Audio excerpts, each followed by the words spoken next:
So this is the story of how around a year ago, a business owner stalked and threatened to kill me on Yelp. Fun. So roughly a year ago, I won a contest, and I could not even begin to tell you what the contest was. It was something artsy because that's the only kind of thing I ever win. And my prize was this pair of designer sunglasses. I do enjoy a unique glasses. So when it arrived, is hideous. It was like I want to say Ferrari branded limited edition Ray-Ban sunglass. So it was like limited edition and a special case with like a certificate of authenticity. It was very expensive. I looked it up. It was like $400. Wow.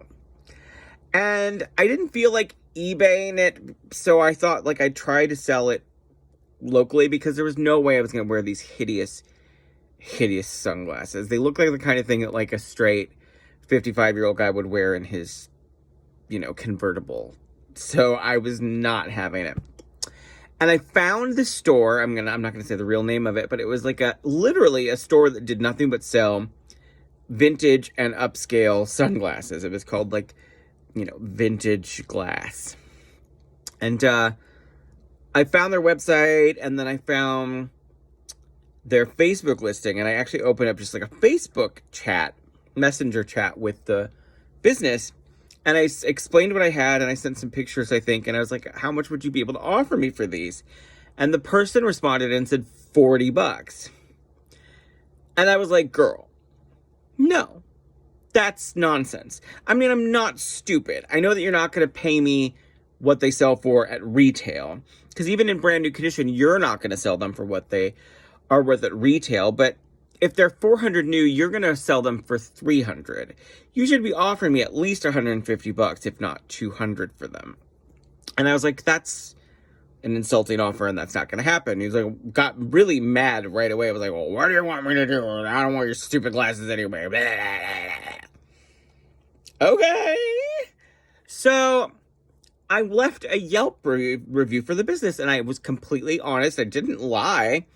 I said I tried to do business with these people, and I was snarky, though, because my Yelp reviews, when I am upset, are generally pretty snarky. And I was like, this person offered me $40 for $400 glasses. That's like 10% of their retail value. It's nonsense. And I also pointed out that I had visited this person's website, and the first image that you get, it has since changed, but the first image that you would get when you go to the website was a picture. I'm not even familiar with the movie. I used to know the name of it, but it's like a gangster movie, like a modern 90s gangster movie. Not Scarface, but something Scarface-esque. And the main picture on the website was like a guy holding a gun like that. I can't remember if he was holding it to someone's head or just holding it like towards the camera. But it was a guy with a gun. And the guy happened to be wearing sunglasses. But that was the only way it was relevant to a sunglasses store. So I mentioned in my review, I was like, after this incident, like I visited this person's website, and apparently they think this is what represents the type of business that they do. So just know what you're getting like into. Well, the owner of the store, who I won't say his name, but he left a nasty comment on my review saying we had never done business because he never actually like sold me anything. And that I was a whiny baby who was desperate for money and angry because I didn't get like my crack money. And posted that as a response to my review. And then he messaged me privately, and he basically was like, hey, I don't want to say what he said, the F word for gay folks. And he was like, hey, why don't you come fight me in the street if you think you're gonna... Like, it was just, angry, whiny baby, toxic masculinity nonsense. And I laughed at it, and I was like, oh my God, get a life. Like, it was exactly the response you would expect to get from a guy who sells vintage, overpriced sunglasses with a website with somebody holding a gun to somebody's head or whatever. So I responded, and I was like, you can't, like, are you threatening me right now? Like, you're out of your freaking mind. And I actually screen capped his private message to me and posted it as a follow-up review on my first review on Yelp and said, this guy didn't like my review, and this is what you can expect if you try to do business with him, because this is like, OTT, I can't believe this. And I blocked him on Yelp so he couldn't message me again. At which point, he found our messages on Facebook and started threatening me on Facebook in messages. Again, it was like all about, you're a bitch and come meet me and I'll fight you in the street type of complete nonsense. So I blocked him on Facebook.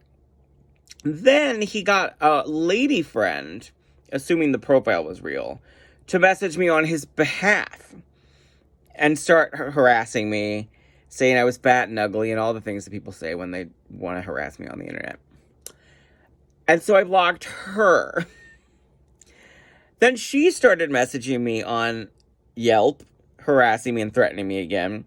And she left like a review on his business on Yelp to try and like counteract my review. Whatever. I blocked her on Yelp. Then this dude, so this was like, I don't know, maybe 2017. He finds so Yelp has a section for like local events, advertisements and announcements. And I had done a Fringe show in 2011. And there was still a post on Yelp advertising my 2011 Fringe show. And this dude went and left a review of my Fringe show, 7, 8 years later, saying how stupid and ugly and untalented I was and worthless and all this stuff. And I was like, oh my God. So I had to contact Yelp and be like, this guy obviously did not attend my show from almost a decade ago. And if you'll look at his messages to me, you'll see he's harassing me. So Yelp took down his review of my show. And that was all in like a 24 to 36 hour period. And I was just like, oh my God, hopefully this is over. But I refused to take down my reviews because everything I said was true. And people should know that they're dealing with like a crazy, violent person.